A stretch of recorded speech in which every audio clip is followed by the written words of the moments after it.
Aujourd'hui, nous allons parler de notion d'orthogonalité dans l'espace. Donc, c'est un mot qu'on a déjà employé, repères orthogonaux. On pense à droite perpendiculaire. Donc, déjà, on va faire la différence entre droite perpendiculaire et droite orthogonale. Pour cela, on va se servir du cube comme support. Alors, première droite qui va nous intéresser, c'est la droite EF. Donc, premier cas possible, déjà on va essayer de trouver des droites qui sont dans un même plan que EF, donc des droites coplanaires avec EF et qui sont perpendiculaires. Bon, bien sûr, on trouve la droite EH, là il n'y a pas de souci, puisque c'est un carré, HEFG est un carré, il y a aussi FG, et j'ai aussi EA. Donc, on va réserver le nom de perpendiculaire à ces types de droites-là, puisque EF et EA sont dans un même plan et forment un angle droit, donc on dira qu'elles sont perpendiculaires. Alors quand est-ce qu'on aura donc des cas de droite orthogonale sans être perpendiculaire? Eh bien, qu'est-ce qu'il faudra choisir? Donc je remonte l'angle droit. Eh bien, il faudra choisir des droites déjà qui ne sont pas coplanaires. Alors, on enlève les droites qu'on a tracées, on va juste garder la droite EF. On a envie de prendre donc une droite qui pourrait être orthogonale à la droite EF, mais elle ne doit pas être coplanaire. Donc par exemple, je peux essayer de prendre une droite de la face arrière. Là, on est sûr qu'elle ne sera pas coplanaire, sauf si je prends un G, bien sûr. Donc essayons par exemple de prendre la droite CG. Si je tourne mon graphique, on voit bien que ces deux droites ne sont pas coplanaires, mais je pourrais me mettre dans une certaine position et se rendre compte que ces droites deviendraient perpendiculaires en regardant d'une certaine façon. Alors comment je peux faire ça? Eh bien, tout simplement, ce que je vais essayer de faire, c'est de ramener ces deux droites dans un même plan. Alors, on peut par exemple tracer les parallèles à EF et GC, passant par un même point. Bon, imaginons, bon là j'ai juste compliqué un petit peu, mais c'est juste pour essayer de comprendre comment ça fonctionne. Je vais tracer la parallèle à EF, passant par A. J'obtiens donc la droite AB. Je trace la parallèle à GC, passant par A. J'obtiens la droite EA. Et les deux droites que j'ai tracées sont bien dans un même plan, donc coplanaires, et forment un angle droit. Donc elles sont perpendiculaires.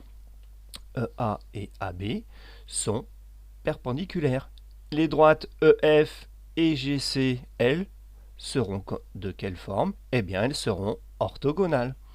Maintenant, je vais essayer de trouver d'autres droites qui vont être coplanaires, pas coplanaires, pardon, mais orthogonales à EF, sans être justement coplanaires. Alors, à part la droite GC, quelle autre droite à laquelle peut-on penser? Eh bien, on peut penser, par exemple, à la droite DH. Pour le vérifier, donc si je me tourne comme la même impression que tout à l'heure, quand je me mets dans un certain plan, on a l'impression qu'elles sont perpendiculaires. Donc je vais tracer des parallèles à ces deux droites. Alors pour me simplifier la vie, en fait je vais garder une des deux droites, je vais garder EF et je vais tracer par exemple la parallèle à HD passant par E.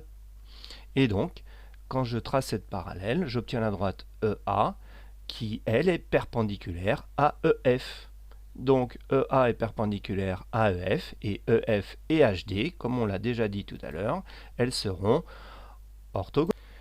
Deuxième travail sur l'orthogonalité d'une droite et d'un plan. Alors là j'ai pris comme référence un peu une salle, hein, une pièce, avec deux murs, donc on dira le mur du fond et le mur de gauche, qui sont perpendiculaires. D'accord. Donc suivant, donc ces deux murs sont perpendiculaires et j'ai placé une porte, fixé une porte sur le mur contenant, on va dire, le cadre blanc.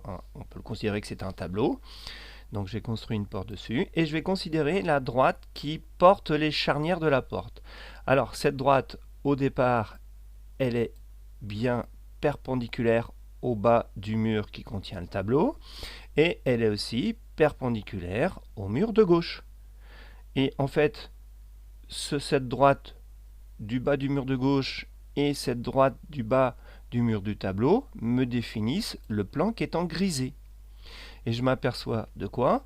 Eh bien que toute droite qui passe, donc qui est dans ce plan et qui passe par le bas de la porte, eh bien est perpendiculaire à ma droite portant les charnières de la porte. Quand je tourne ma porte, vous voyez bien, j'ai toujours un angle de 90 degrés. Tiens, nous voilà en 1039. Maintenant, ce que je vais essayer de faire, c'est est-ce que cette droite, ici qui est tracée en pointillé, qu'on voit en pointillé, donc qui porte les supports de la porte, eh bien, est-elle orthogonale à toute droite du plan en gris? Donc je vais placer 2 points. Et maintenant, comment savoir si cette droite est orthogonale à la droite passant par ces 2 points? Donc comme on l'a vu déjà, pour qu'une droite soit orthogonale à une autre droite, il faut tracer la parallèle à cette droite-là, passant par exemple par un point de la droite, et vérifier. Donc j'obtiens ma droite, et est-ce que les 2 droites que j'obtiens, donc la droite initiale et la parallèle à la droite charnière des portes, sont perpendiculaires? A priori oui, donc on va regarder avec l'angle, on va se prendre un point sur la droite. Il faut peut-être que je définisse d'abord donc un point, et donc maintenant je vais pouvoir vérifier si j'ai bien un angle de 90 degrés. Oui, j'ai bien un angle de 90 degrés. Alors on me dire peut-être que c'est le hasard, je vais déplacer mes 2 points du sol qui me donnent une nouvelle droite. Quels que soient les points que je choisis sur le sol, je construis la droite qui passe par ces 2 points-là, et elle est bien orthogonale à la droite qui supporte les charnières de la porte. Donc si je résume, ma droite initiale, donc qui supporte les charnières de la porte d'entrée, elle est perpendiculaire à la droite du bas du mur et de l'autre mur. Ces 2 droites des bas du mur me définissent un plan, et toute droite de ce plan-là est orthogonale à ma droite supportant les charnières. Donc dès qu'une droite est orthogonale à 2 droites, elle est orthogonale à toute droite du plan formé par ces 2 droites-là.